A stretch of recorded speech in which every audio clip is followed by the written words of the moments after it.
ఈ వీడియోకి లైక్ చేయండి, సబ్స్క్రైబ్ చేయండి, గంట కొట్టండి. చిట్మిల్ చేస్తున్నా. చిట్మిల్కి ఒక గిలాస మైదా పిండి, కొంచెం నెయ్యి వేసుకొని కలుపుకోవాలి. ముద్ద లెక్క చేసుకొని అర్ధగంట పక్కకు పెట్టాలి. ఒకటి గిన్నె బౌల్ వేస్తే మెత్తగా అవుతుంది మంచిగా, అప్పుడు చేస్తాయి. అవి అంటుకోకుండా పిండి వేస్తున్నా. పొడి పిండి వేసుకొని ఇలా చిట్మిల్ చేసుకుంటే వేయాలి. ఇట్లా చేసుకోవాలి. చిట్మిల్ అంటే ఇట్లుంటాయి.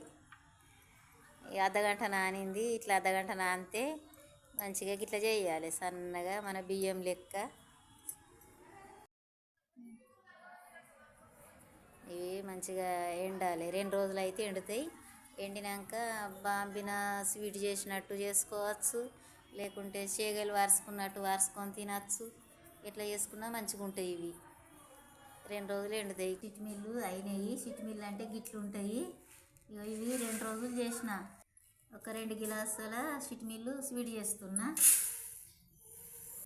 2 గిలాసుల చిట్మిల్కి 1 గిలాసు చక్కెర నెయ్యి వేస్తున్నా.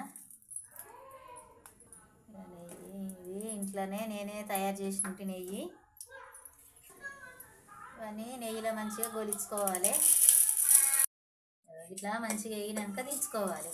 కొన్ని కాజీలు, కొబ్బరి ముక్కలు, ఒక 2 గిలాసుల నీళ్ళు మసల పెట్టుకున్నాడు.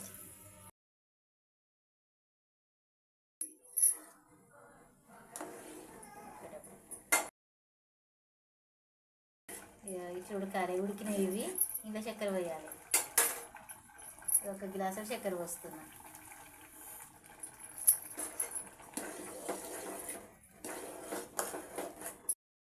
ఇలాచీల పొడి, నెయ్యి వేస్తున్నా. కొంచెం 1 గిలాసు పాలు పోస్తున్నా.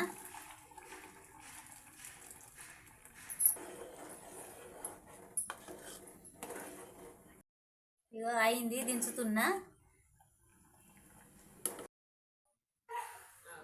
చిట్మిల్ల స్వీటు రెడీ అయింది.